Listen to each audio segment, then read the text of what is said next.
Manpreet, welcome to In the Naad. Satnam. So happy you could make it today. Good to be here. Yeah, well, we're used to this early hour. Yes, so we for are. us, it's nothing. Poor Haley had to get up and come over here. So you are a recording artist, mantras. You have albums, singles. We practiced you in class. I know that you're one of Tasia's all-time favorites. Oh, thank God. So let me talk to you a little bit about recording mantra and the transmission, because as you and I both know, mantra is not just music, it's coded frequency. Yeah. And so is there a responsibility? Is there more there's obviously more to it than just singing. Oh, for sure. Yeah. So tell me. I would say the responsibility is, and anyone who wants to record mantra or sing it, chant it publicly in any way, shape, or form, the responsibility, I would say, is learn it. Like, not just like, okay, I more or less know what they're saying, but learn the pronunciation. I'm really into refinement. I have, for those of you who know the tantric numerology, I have a lot of nines. So, and nine's really about refinement, the subtle nuance of things.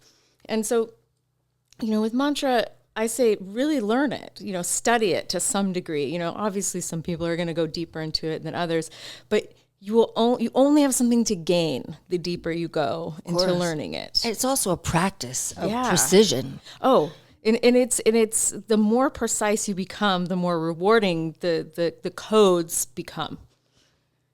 Which is interesting. I was thinking the other day, it's a technology. And so you're guaranteed certain outcomes if you put in certain inputs. Yeah. So again, the stronger the input, the more dedicated, the more precise, the better the output. But you and I were just talking about this, like, I guess people still respond to those outputs differently because we're a community, I guess, of egos, and I don't know.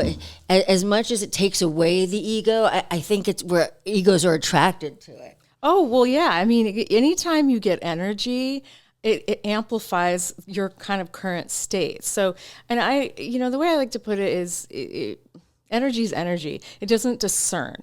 Right. So what are your priorities? What do you value? You can use any technology of, kind of the spiritual realm to boost, your own narcissism, your own need for power, for control, for whatever it is you need, or you can use it to go more deeply into your own soul and your connection with the creator. So, I mean, it's an amplifier. It is, exactly. And I mean, yeah, I think most people, I would say, get into this practice for healing. But we get more energy, we start to feel more powerful, and that's when you really kind of start to, point your compass in the direction you want to go. And it's interesting. I mean, you really can't say, okay, this is right or wrong. It's more like, that's not for me. Yeah.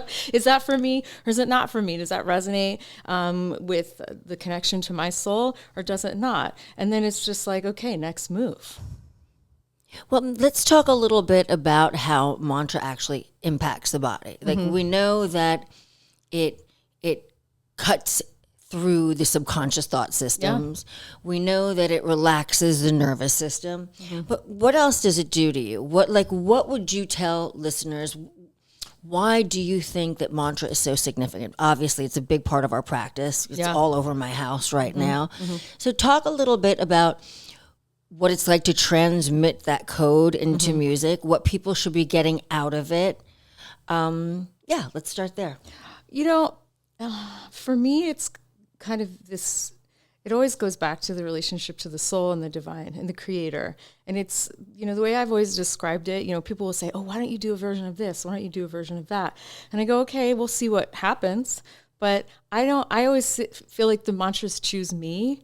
I don't feel like I really choose them. It's like, okay, all of a sudden I have a melody for Akanajor. I guess we're doing Akanajor. That's what the divine wants to come through me. So I kind of see it like, I'm a channel and, I'm we have the creator, humans are the creation.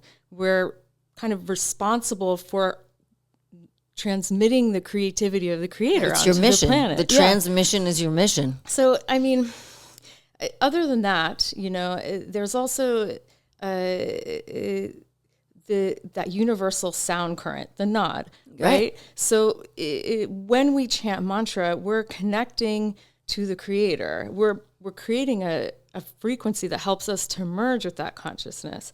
So we start to understand our own soul. We start to understand that our soul is the creation of the creator. And there's no room for depression and anxiety and suffering in that space, because once we realize, okay, I am the creator to a degree, you just can't be sad about life anymore. No. And I really feel like mantra helps us to merge with that space with so much ease. We have the Kundalini practices that are like pretty hardcore, really physical, long, lot of sitting. But is that why you were here? Were you here for White Tantra? Yeah. Got it. Okay. Yeah. Speaking I'm of a long... tantric tourist. Yeah. But mantra is such an least passive path of resistance way to merge with that universal vibration. Right. Connecting, as Yogi Bhajan said, connecting the finite with the infinite. Yeah. Yeah. And you really do feel it. I mean, Kundalini is one of those practices where it's very much the power of now. When you're in it, it's hard, as you said, it's hard to be depressed. It's hard to be sort of dysfunctional. I do find that when I'm in one of these chaotic states, the practice ends an hour later. I feel everything sort of coming back, which is why I know that I have to have a daily practice. Yeah. Without it, I start unraveling. I mean, things get wonky. They get really wonky, and for me, they get wonky quickly. Yeah, yeah. I'm like that too. I like to say, in this life, this incarnation, I didn't come here to fuck around. I was basically given a couple options. It was you can suffer and just wing it, or you can wing it and have a discipline and a practice that helps keep you focused, that gives you a sense of purpose, a sense of my own soul identity. And so I've chosen that. I've chosen discipline. I did the suffering and winging it, which brought me to the discipline. You do plenty of that, right? And, at some point, I know I could speak for myself. I got really sick of that. I was there has to be another way. I got to battle fatigue. Well, yeah. And you're I have to be here for how many more years? Okay. I got to figure out a way to enjoy it. And when I found Kundalini Yoga, I knew my first class. I was oh, this is what you've been looking for. This is how you can actually relax. My first class too. Yeah. I mean, it when you know, as they say. First class, and I was in. And I just knew, that switch turns over and you're like, thank God I found something. Yeah, yeah. I mean, my first time in Shavasana, I was I don't think I'd ever been that relaxed in my life. And then, I went back. And a big release. Yep. Big release. I love when I see new people coming in and they just start crying in the middle of class. You're like, well, I've been there, and you leave them alone. No, you're on the right track. It's working. Exactly. It's working. Let's talk a little bit about the community, because it's been hard on the community for some reason. What do you attribute that to? Why has our community been through this sort of nomadic phase or this disruptive phase? Is it a reboot? What do you suppose is going on with us? Why are we having such a hard time keeping our spaces open? And if I zoom out, bird's eye view, satellite view, we're in the Kali Yuga. The signature of the age is ignorance. And I think that applies to all communities, even communities that have powerful technology. I think that, you have people there in all communities. There's abuses of power. There's all kinds of weird things. And, Kundalini Yoga hasn't exactly had the best PR in the last 5 years. And so I think that, and not to mention just yoga studios in general, having a hard time staying open because you have the competition with online and YouTube. People can do yoga classes for free. And, there has been, in my humble opinion, a slow degradation of the integrity of the in-person class. Oh, I couldn't agree with you more. And I think that has a lot to do with it. I mean, I think there's so many different layers of it, but in a nutshell, it's the signature of the times. you know? I think what's unfortunate about that is that in class and in person, you share that energy field with a group, and you create a stronger energy field, and that's going to hurt these youngsters who are starting to practice and really don't have that experience. I agree. It's very elevating, and Yeah, you merged aura with other people, and we say it's like the highest common denominator is kind of what pulls the group up, and I think it's essential to practice on your own at home and have your own practice. But I think it's pretty equally essential to be able to practice with a group, because then you have multiple auras to help amplify your experience, and the influence of, the auras to amplify your experience. So, we'll see what happens. I think that we actually might move into this kind of state where I have a feeling, and I could be wrong, but that the in-person will have a comeback because people are going to get tired of the virtual space. Oh, I think I'm already tired. It already is coming back. Yeah. I mean, have you seen these holographic concerts that are taking off? And I have in seen Europe, about those. It's insane. People want human experience. Yeah. I just think at first they're like, well, it's a lot cheaper. I don't have to get out of my house. They don't realize that you actually get what you're paying for. Yeah. And I mean, I also think that the online experience will be, you can use social media as an example, how social media is, there's an algorithm that kind of curates what we see at this point. And I don't, my humble opinion, I don't think that it's accidental. I think there's a lot of curated algorithms, of course, right? Of course. There's censorship happening. And I wouldn't doubt that, the internet in general becomes like that. And people just start to be like, what the heck? And we can't access the same kinds of things. Well, I think that's happening with AI. I think people are so disgusted with all this AI information. People don't know how to decipher what's real or not. They're kind of over it.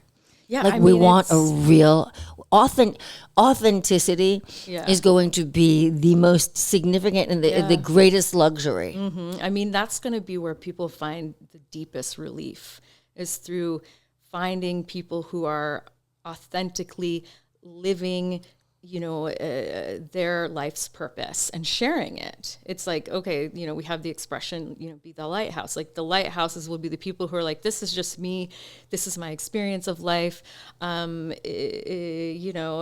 just a person, but I'm sharing with you my point of view. And the more authentic we can be, but also grounded in this, age of ignorance, the more we can help people. Yeah, and in addition to that, like our practice is it's not a yoga class, right? It's a community. Yeah. So for those of you who don't know this, like we stay like 45 minutes after class. We talk to the teacher. We have conversations about what we're going through and what our experiences have been. And online, you're just not getting that. No. So there's no community. You're really not as tapped in. And yeah, I mean, there probably is an experience of the golden chain and that connection, but I can't imagine. I can tell you from my own personal experience, I don't practice online. Yeah. And I didn't during COVID. I would go in. And as you know, that was also its own kind of scandal. That was like, yeah, totally. That we were open during COVID, but kept me sane during COVID. Yeah. I mean, it was needed more than ever.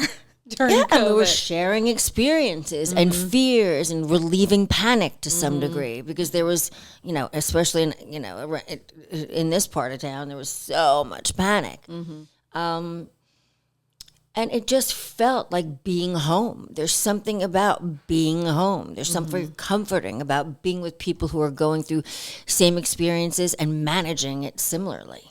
Yeah. I mean, and I think there's something to be said too about when you meditate with people and you do a practice of expansion with people, there's a nonverbal communication that starts to happen where you know each other in the subtle way that you can't know a person any other way. And the only way I can describe it is an unspoken understanding of purpose. And, we're all here to heal. We're all here, ideally to, support each other in that healing process.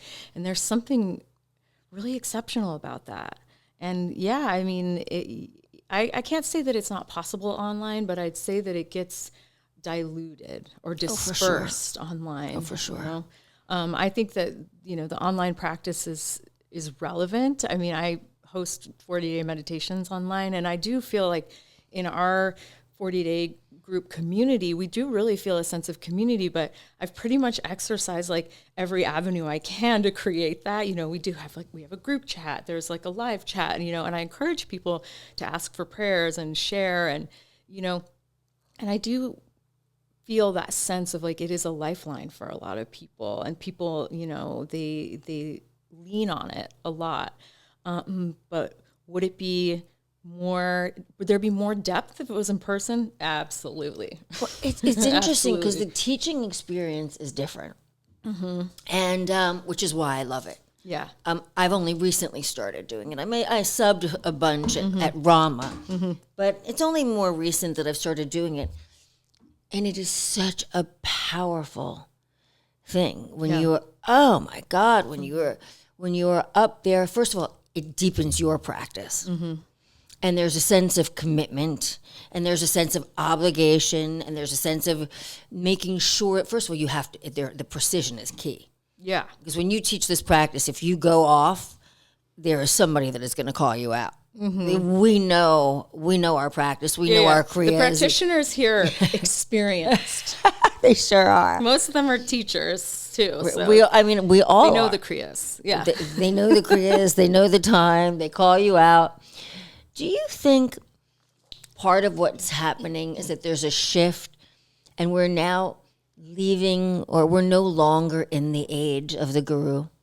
I do think that. I think do that a lot of people are starting to realize their own intuitive navigation. Like, okay, I can trust like what I sense. And the thing is that I do think that there is, there can be subconscious projection in that, where you're like, things are filtered through certain traumas and things like that. And it's like, oh, okay, well, that person acts like, somebody in high school I didn't like, so they must be like that. And then we shy away from them.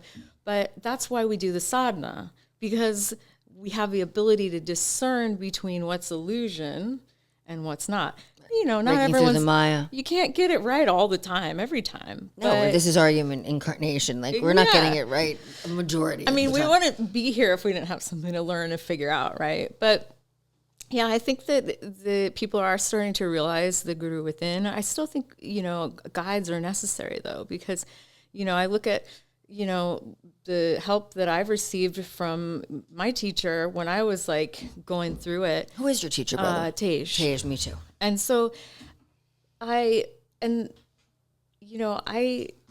were certain things I just wouldn't have been prepared for. And I also must say that being in community and being a part of the community for as many years as I have been, I learned so much just from doing seva and watching the way she handled students. Yeah. And I'm like, that was the best education I ever had. Well, that's part of what I think is we're losing. For example, I think it's harder for teachers to get students to do seva.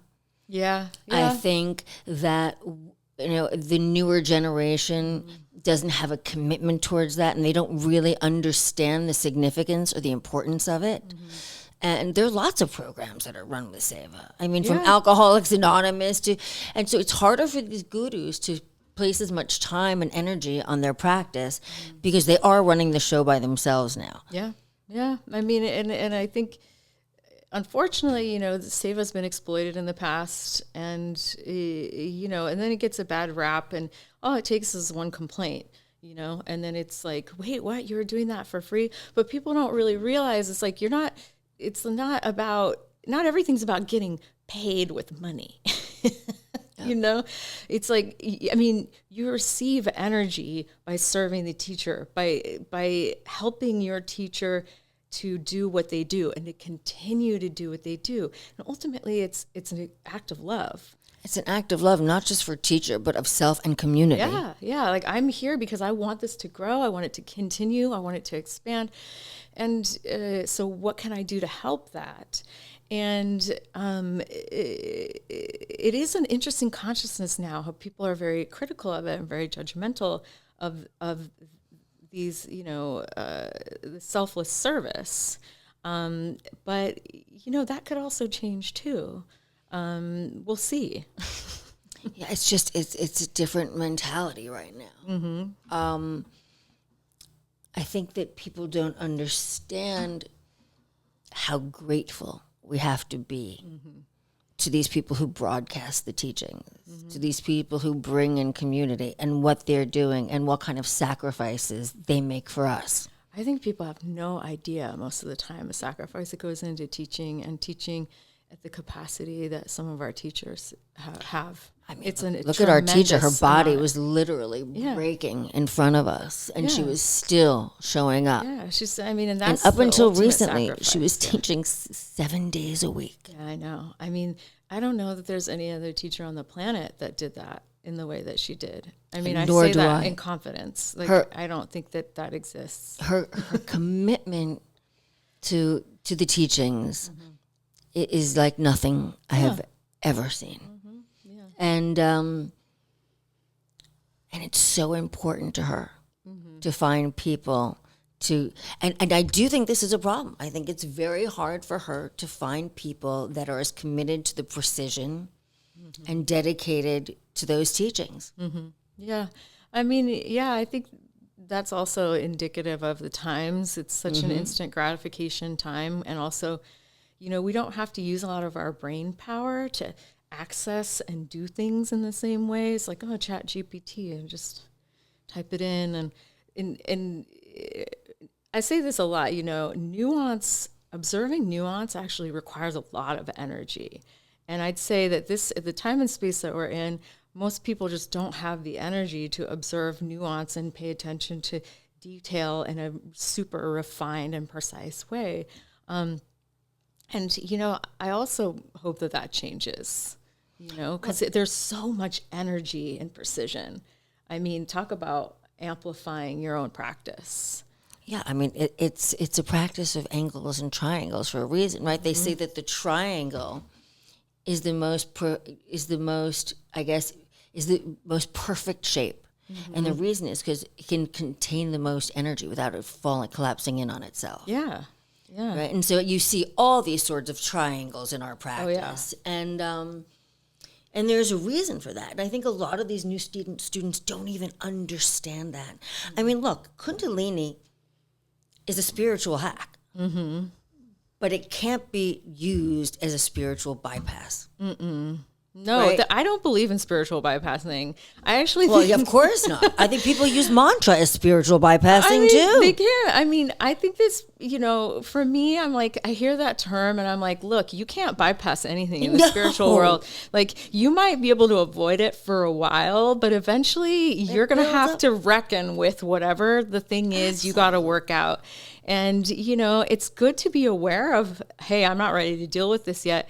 I mean, awareness is, 99% of the thing.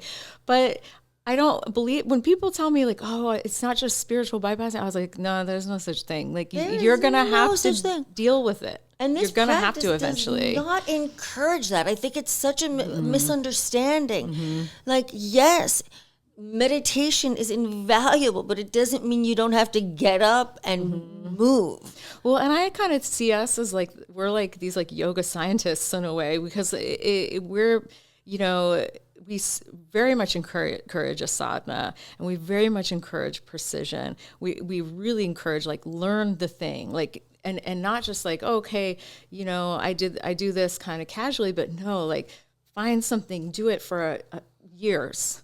And then you understand exactly what that thing does.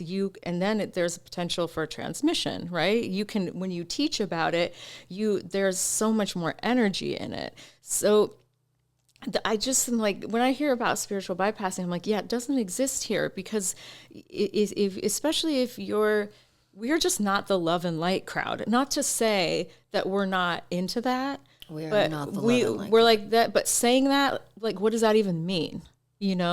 Like, we're about embodying, like having an experience of a teaching, not just talking about it, not just throwing out nice sounding words, but no, you got to go through it. And sadhana, you go through it. You can't bypass anything if you're doing sadhana. That's why the deep dive is so invaluable. Do you know what I miss more than anything was those Thursday night mantra classes with Tej. Oh, yeah. I bet those were great. Oh, my God. Yeah, that was after my time. We would go so deep into the mantra, Amazing.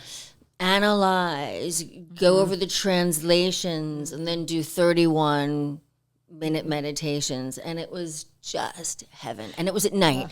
And I'm not really an evening practitioner. Yeah. And I mean, I will if it's if we have a special class or it's a full moon or something. But for the most part, I do my practice in the morning because it really helps charge me for the day. Yeah. And I would sleep so soundly, and I would feel so purified, and I just would fall in love with a different mantra. Like every 6 months, I'd be like, "This is my new mantra." And I remember when you were talking about Akanajur for a while, Tej was just so hardcore onto Akanajur. So when you said you write it by inspiration, before you said that, I was thinking, did Tej ask you to record that song? No, She didn't. It's funny. I wonder what the timing of that was, because I always felt like her and I have had this like mostly telepathic relationship. Yeah, well, she does. I mean, yeah. And so I'd be curious about the timing of all of that. But yeah, I mean, I think that there's something really mystical about chanting for long periods of time. I call it marathon chanting, where you just you chant for an extended period of time, and it allows you to just get lost in it. And I mean, merge, yes, but it's like allowing yourself to totally surrender to the sound current and become one with it. And really, when you extend the amount of time of chanting, the chances of being able to just get lost and merge with the mantra are so much greater. Have you ever done anything technical, like measured the frequency of your mantra? I haven't. I find those things interesting, though. They are, and I wonder if each voice resonates at a different frequency. Oh, for sure. For sure. I mean, there's, what do they call that? Where they show the mandalas that the sound currents Isn't that make. incredible? The 428, Yeah. the 417, and the 528. They're incredible. They create. So, yeah, I mean, that's basically when you chant mantra, your aura becomes a mandala like that. And that's the point. So I never thought of that. yeah, I mean, so think about, you have your aura. It might get off balance. It might be like, bigger on one side than the other, or it might have holes in it. I know that's a thing that they talk about. That's a big thing. Can you explain right now what you're telling to everybody what you're talking about with the frequency? How if you put sand on like a drum, it creates a shape. Explain, because the name of that technology is escaping me right now. Okay. But basically, they take certain frequencies and certain songs, certain instruments, and they like connect that frequency to like a plate, and the plate vibrates, and then it will create like a mandala, or they'll put sand on the like plate. sand on like a drum. Yeah, Right. and then when they turn the frequency on, it creates a mandala, like a geometric unbelievable. pattern. It's unbelievable. They do it with water too. Right. I've seen them do it Right, with we've water. seen those, yeah. And I've seen them do it like with mantra. They've done it with like this like birds chirping. It's just they do it unbelievable. with all kinds of things. It is. It's fascinating. It's actual magic. Yeah, I feel yeah. like that's magic. I mean, when we talk about magic, it's also a way of showing what we're actually doing. It's Yeah. a way of connecting the dots for those people who think it's esoteric and they don't understand it. right, or it's just like a bunch of imagined things, that we like to imagine and make things up for fun. Right. That's not happening here. No. I mean, and also if you think about, like, if you look at, these tankas with these mandalas in the Tibetan Buddhism, those are essentially what happens. Like when you meditate, you start to see those things, you start to understand, like, oh, the aura starts to take these certain shapes, and it's expressed, in different faiths differently. But essentially, you can assume that when you're chanting mantra, you are correcting your aura and you're creating a balance of the aura, and you're creating the sacred geometry in the aura, basically a structure that, like we talk about, it's a code that creates a structural frequency in the aura that's more protective, more healing, more prosperous. I mean, more magnetizing, you name it. And we see these structures all over the place in nature. We see them in crystals. We see them in glass formations. We see them in snowflakes. Right? This is the sacred geometry. Yeah, and why would we be any different? Why wouldn't we be creating that with our being? Especially when our body is, 65-70% water. Exactly. It's like we are a crystal. Oh, we are a crystal. We are a crystal. Yeah. We are literally, what are we? Not the transmitter. Maybe we are the transmitter. Like energy runs through us. It hits us, then we broadcast it. Yeah. I mean, I think that anything with an electromagnetic field is a transmitter. But, to different degrees. Right, and that's why we refer to Kundalini as a yogic science and technology. Yeah, yeah. I think people don't understand that, and I think it's a little intimidating. Yeah, I mean, when I first heard that, when I first started this practice, I remember being like, the science, like, when are they going to break down the science? Like, I thought it was going to be studies from and it's like, no, it's just like once you start to practice it, you start to realize I see why they call it a science. I do like when the teachers get into that. I do too. And that's part of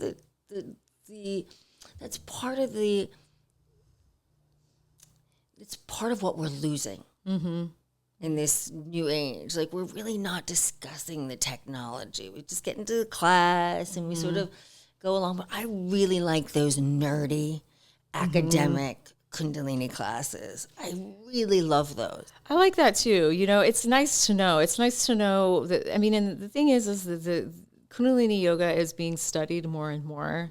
Yeah, they're doing studies at UCLA and other academic, Harvard. Yeah. And I always say those are things that are nice to know, but not need to know, because obviously we know what it does because we do it, but it's helpful for the beginner to know, like, hey, there's actually studies about these things. Oh, I love it. There's statistics that show how they, can improve your anxiety levels and your stress levels, and they help you sleep better, and they just help you feel better.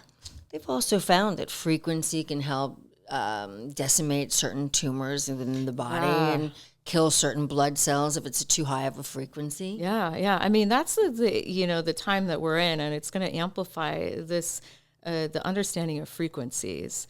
And I think that a lot of communication, if it's not already that way for a lot of people, it's going to increasingly become less, more unspoken, we'll put it that way, and more like, okay, I feel that something is off here, I'm just going to trust that, or I can feel that something's disingenuous, I can feel that this is harmful for me, and trusting that. And I think that that's a big factor in this kind of, your trust the guru within, because we're no longer outsourcing responsibility Correct. for our own healing. It's like, I have to decide, like, is that something that is potentially harmful for me? I'm responsible for me. We can't put all of our trust and all of our all of the responsibility on someone or something outside of us. I mean, we're seeing how, like, we certainly can't do it with the government, the medical system, all these different entities that in the past people had full faith in that. They're like, oh, okay, you tell me what to do. Now we're like, nah, I don't think so. I know what to put in my body or not.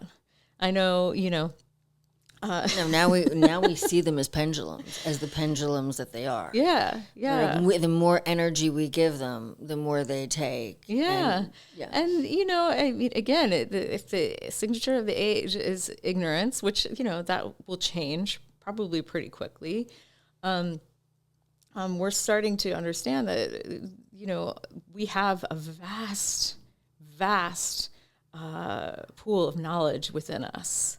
And the more external ignorance there is, the more internal knowledge and wisdom there is, because you can no longer gauge your reality based on what's outside of you. No, we're desperate for knowledge. We're seeking it. I agree. Do you have a relationship with Dr. Helen over at UCLA, who's been doing all that mantra study?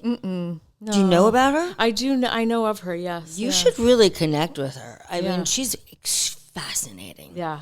And these studies, the outcomes are extraordinary. Oh, The interesting. healing ability of mantra, again. I didn't know she was studying mantra. I know she was doing the meditation. She's doing mantra specifically. Cool.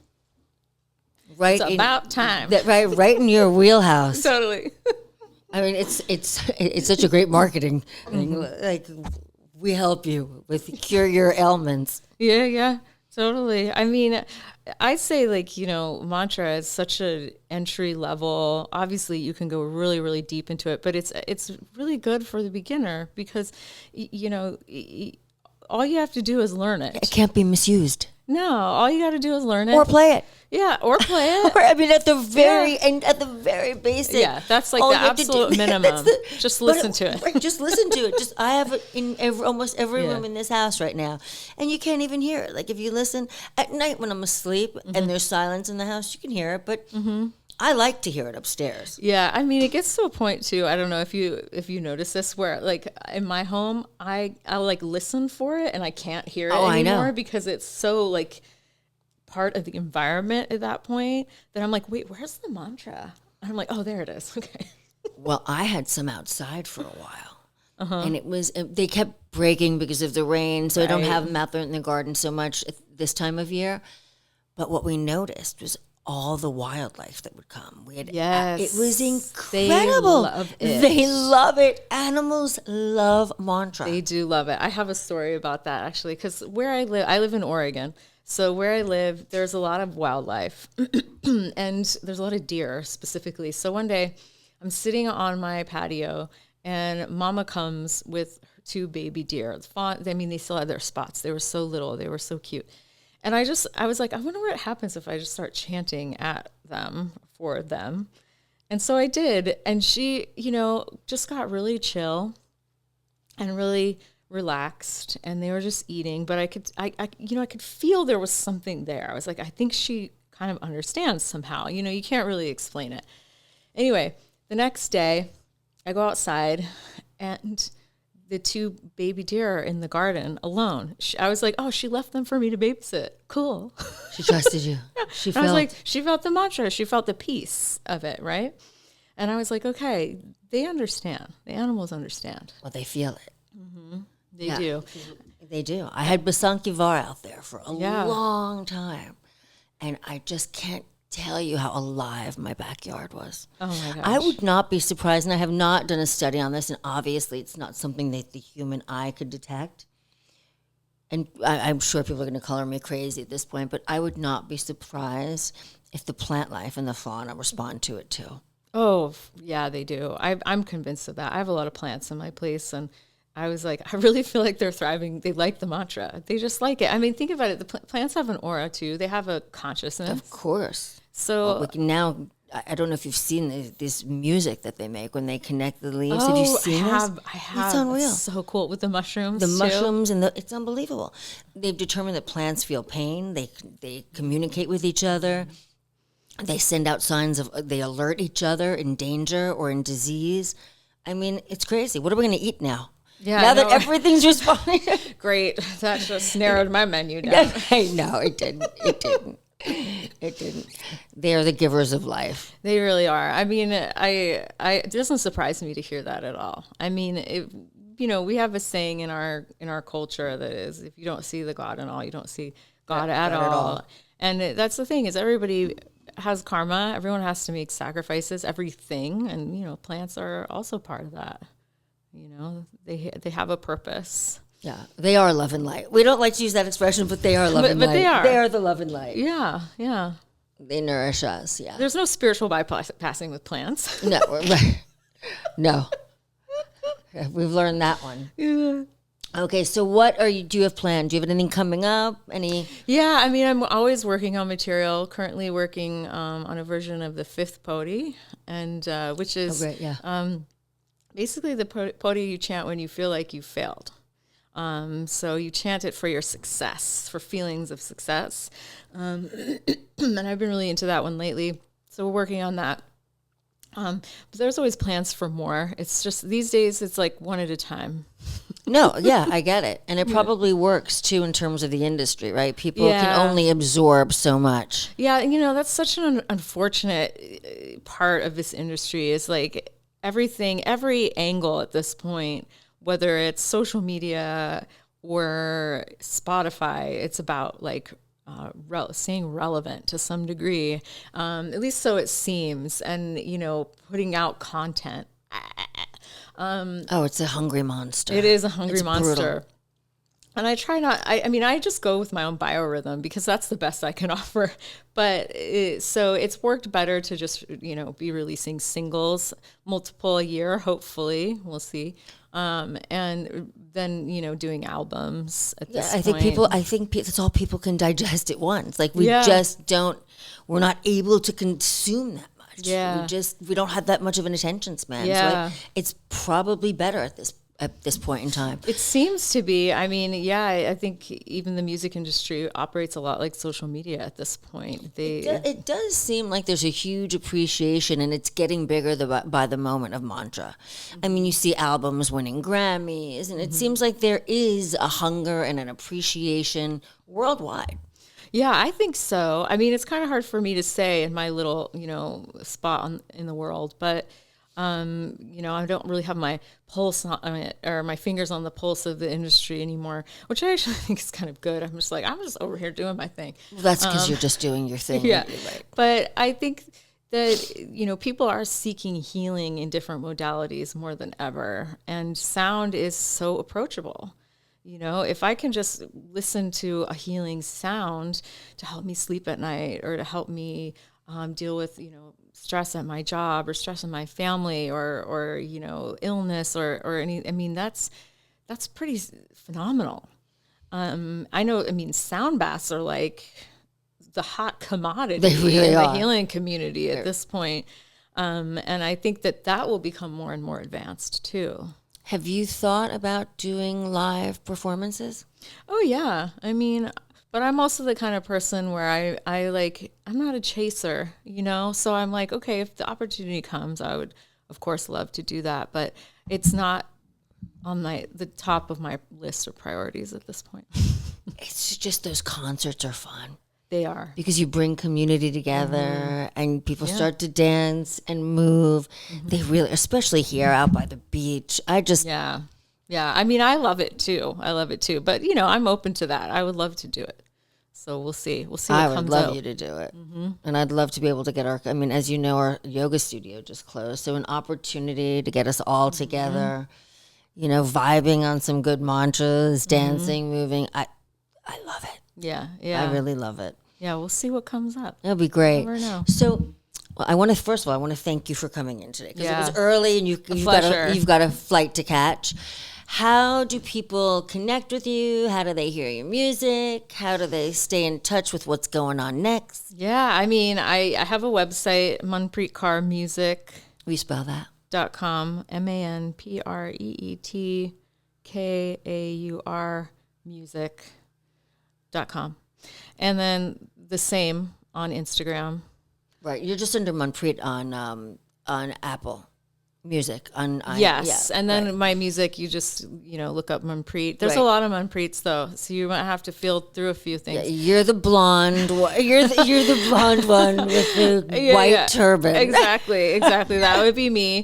And I usually tell people to look up Flowers of Devotion. That's the album I released. And that will help to find my music specifically. But yeah, I'm on all the streaming platforms. You can find my music there, and there's lots of ways to know what's going on. Well, I am so grateful to have you today. Yeah, I'm so grateful that you made the time for me. Oh, it's a pleasure. And I'm going to stay in touch. Yeah. And next time you're here, let's do something. Yeah, let's do it again. I would love that. I would love that. Maybe we'll have you sing next time. Oh, hey, I'm open. Yeah, I would love that. Cool. Again, thank you, Satnam. Best to you in your endeavors. Thank you, Satnam.